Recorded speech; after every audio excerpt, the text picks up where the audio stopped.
easing the rules for startups, talking about easier loans under the government's Make in India campaign, under the startup scheme, the Mudra scheme. Mr. Sadaman, let me continue with you. You know, the President talking about the initiatives that the government has taken so far, he said that the government was focused on financial inclusion and social security, which he described as the two wings on which human aspirations take flight.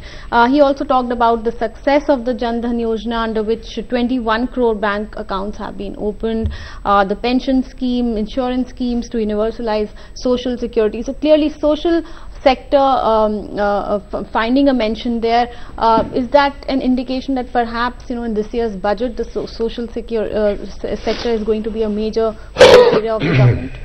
Yes, I mean, it's a sort of an indication. One good thing about this speech is that the government has learned quite a lot from Bihar elections. Because India lives in Bharat. I mean, people live in rural area, and apparently, you know, their aspirations have not been met.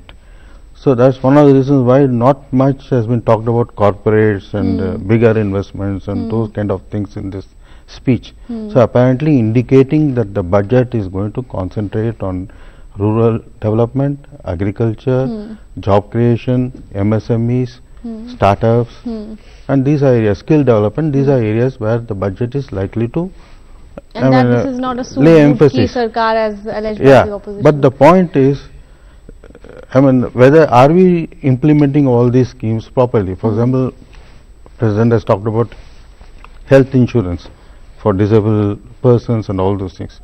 And there's so much of leakage and the delivery is so poor, because we have traveled a long distance in healthcare since independence, but a lot more needs to be done. And compared to some of the smaller countries and poorer countries, we are far, far behind. And for example, even last year, government promised to apportion 2% of GDP for healthcare, but they ended up, budgeting only 1.2% of GDP. That means we are far behind in allocation. Hopefully this time they should raise it with fiscal deficit in a better, with the economy in a better situation, or macroeconomic fundamentals being better, fiscal deficit being within manageable limits. I hope the government increases allocation for health. That is very important, because if you see countries like China, South Korea and all, they invested in education and health first before opening up the economy and developing the economy into a manufacturing hub. We are not done that, without proper education, how do you create jobs? If you don't provide job creating education, how will you employ them? Where is the skill for them to be employed?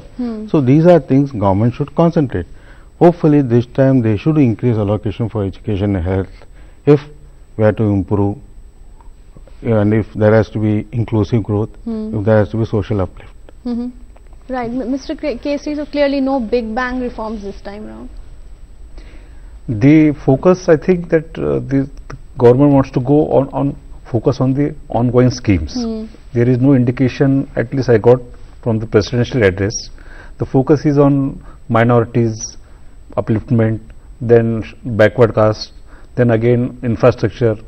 So I don't know whether the government is again having some big bang or focusing on the implementation, execution of the ongoing schemes more, because the Prime Minister has been talking about this, all these things, all these schemes inside and outside Parliament. But I think that the government, because people, those who are in the field of economics, they are projected that it's an ongoing budget. It may not give it may not be a it may not give any surprises. So I think at least this speech doesn't give much scope of this something new in the budget.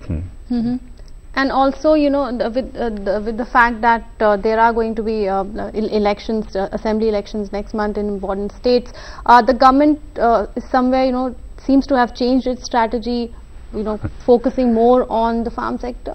What we must recognize that, there is a serious farm distress which is visible.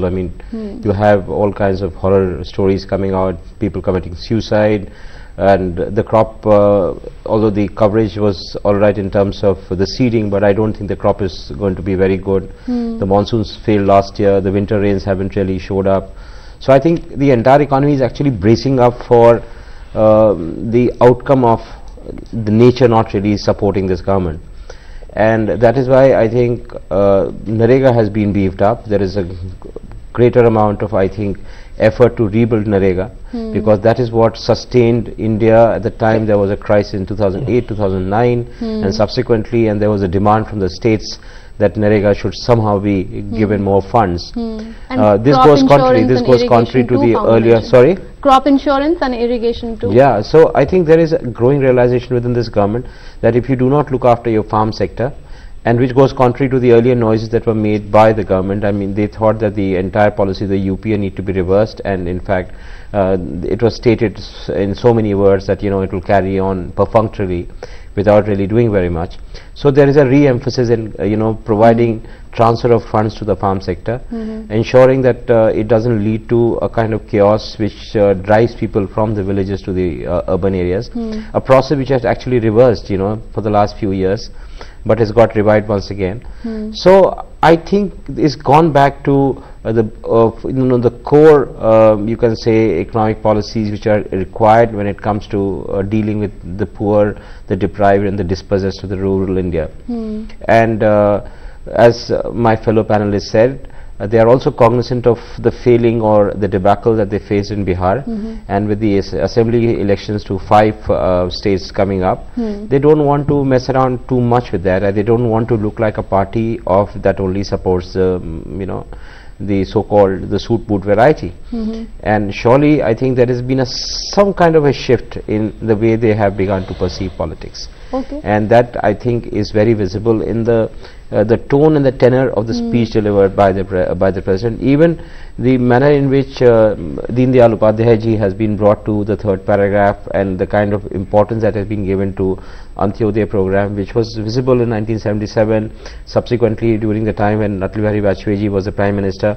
So the resurrection of the Antyodaya program, and talking about the marginal man, which it finds expression also in Gandhian philosophy, all that shows that there is a greater pro-poor emphasis than what it was earlier.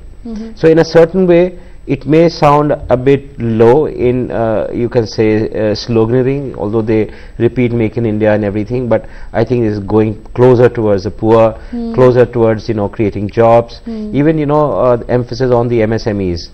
That is in their reckoning an area where I think jobs can be created, because large companies are not able to do it because of a debt overhang which has been stated by Governor Raghuram Rajan, that they cannot be revived. So this reorienting economic policy to revive MSME, which are also suffering quite a bit, that is another area where jobs are going to be created. Because if you recall, you know, this government came to power on the plank of creating jobs, and those jobs have not really, you know, come up.